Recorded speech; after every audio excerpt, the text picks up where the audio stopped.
وكفى والصلاة على من لا نبي بعده. أما بعد فأعوذ بالله من الشيطان الرجيم. بسم الله الرحمن الرحيم. لقد من الله على المؤمنين إذ بعث فيهم رسولا. صدق الله العظيم. وقال النبي صلى الله عليه وسلم إن الله تعالى يرفع بهذا الكتاب أقواما أو كما قال عليه الصلاة والسلام. نہ ہو جب تک اصول زندگی قرآنی، نہ ہو جب تک اصول زندگی قرآنی، نہیں ممکن مساوت و اخوت کی فراوانی. کیوں نہ ہو ممتاز کہ اسلام دنیا بھر کے دینوں میں، کیوں نہ ہو ممتاز کہ اسلام دنیا بھر کے دینوں میں، وہاں مذہب کتابوں میں، یہاں قرآن سینوں میں. Advance science health institute of nursing Karachi. Just all student and اساتذہ، السلام علیکم ورحمۃ اللہ وبرکاتہ.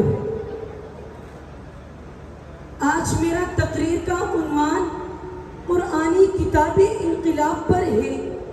سامعین حاضرین، کچھ دیر کے لیے حال سے رشتے توڑ کر ان باغتی دوڑتی گاڑیوں اور ترقی یافتہ دور سے نظریں ہٹا کر 15 صدیاں پیچھے لوٹ جائیے. تاریخ کے اوراق پلٹیے اور دیکھیے کہ دنیا میں کیا تھا. ظلم ہی ظلم تھا، اندھیرا ہی اندھیرا تھا. ظلم و ستم کا دور تھا، چور و جفا عام تھا. شراب نوشی اور زناکاری معیوب نہ تھی. چوری ڈاکے اور زنا پر فخر کیا جاتا تھا. انسان انسان کے خون کا پیاسا تھا.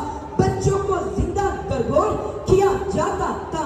عورت حیوانوں کی سی زندگی بسر کرنے پر مجبور تھی. کمزوروں اور ضعیفوں کا کوئی پرسان حال نہ تھا.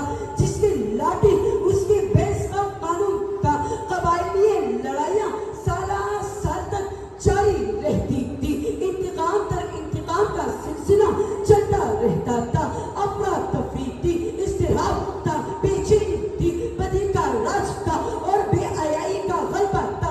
انسانیت کا جگجگاتا ہوا چراغ بجھنے کو تھا. وہ رب جو خزاں میں بہار پیدا کرتا ہے، وہ رب جو ظلمت شب کے بعد نور سیر پیدا کرتا ہے، وہ رب جو قید سالی میں کہلاتے انسانوں، بلبلاتے ایوانوں اور تڑپتے کیڑے مکوڑوں پر رحم کرتے ہوئے بارش برساتا ہے.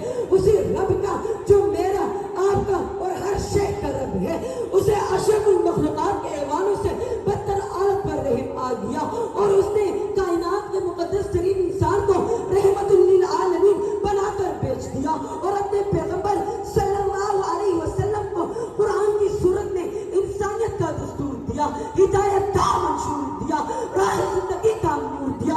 قرآن کی انقلابی تعلیمات نے انقلاب برپا کر دیا اور ایسا انقلاب کہ دنیا اس کے مثال لانے سے قاصر ہے.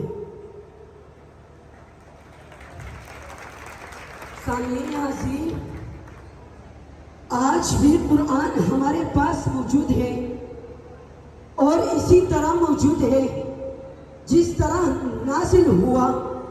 اس کی کسی آیت میں تبدیلی نہیں ہوئی. اس کا کوئی حرف، کوئی زیر، کوئی زبر، کوئی شوشہ نہیں بدلا. لیکن ارے مسلمانوں، تم کتنے بد نصیب ہو. تمہارے پاس خزانہ ہے مگر تم امریکہ، روس، برطانیہ، فرانس اور چین سے روشنی مانگ پھر رہے ہو. تمہارے سامنے اب شیر کا دریا بہ رہا ہے مگر تم علاج پکار رہے ہو. ارے چھوڑ دو لینن اور اسٹائلن کو، ماؤ سے تم اور مغربی جمہوریت کے سراب کو. تم قرآن کا دامن تھام لو. سارا یورپ تمہارے قدموں میں آ گرے گا. جدید دنیا کسی نئی نظام کی تلاش میں ہے. ارے اٹھو اور اس کے سامنے قرآنی نظام پیش کرو. اب افسوس ہے تم پر کہ تم قرآن کے سامنے بنے بیٹھے ہو، نہ خود قرآن سے فائدہ اٹھاتے ہو، نہ دنیا کی استفادہ کے لیے اسے دنیا کے سامنے پیش کرتے ہو۔ شاعر کہتا ہے کہ اصلاح عالم کا بس اب سامان ہونا چاہیے، سب کا دستور العمل قرآن ہونا چاہیے، یہی آرزو کہ تعلیم قرآن عام ہو جائے، ہر ایک پرچم سے اونچا پرچم اسلام ہو جائے۔ وآخر دعوانا الحمدللہ رب العالمین۔ ماشاءاللہ ماشاءاللہ، بہت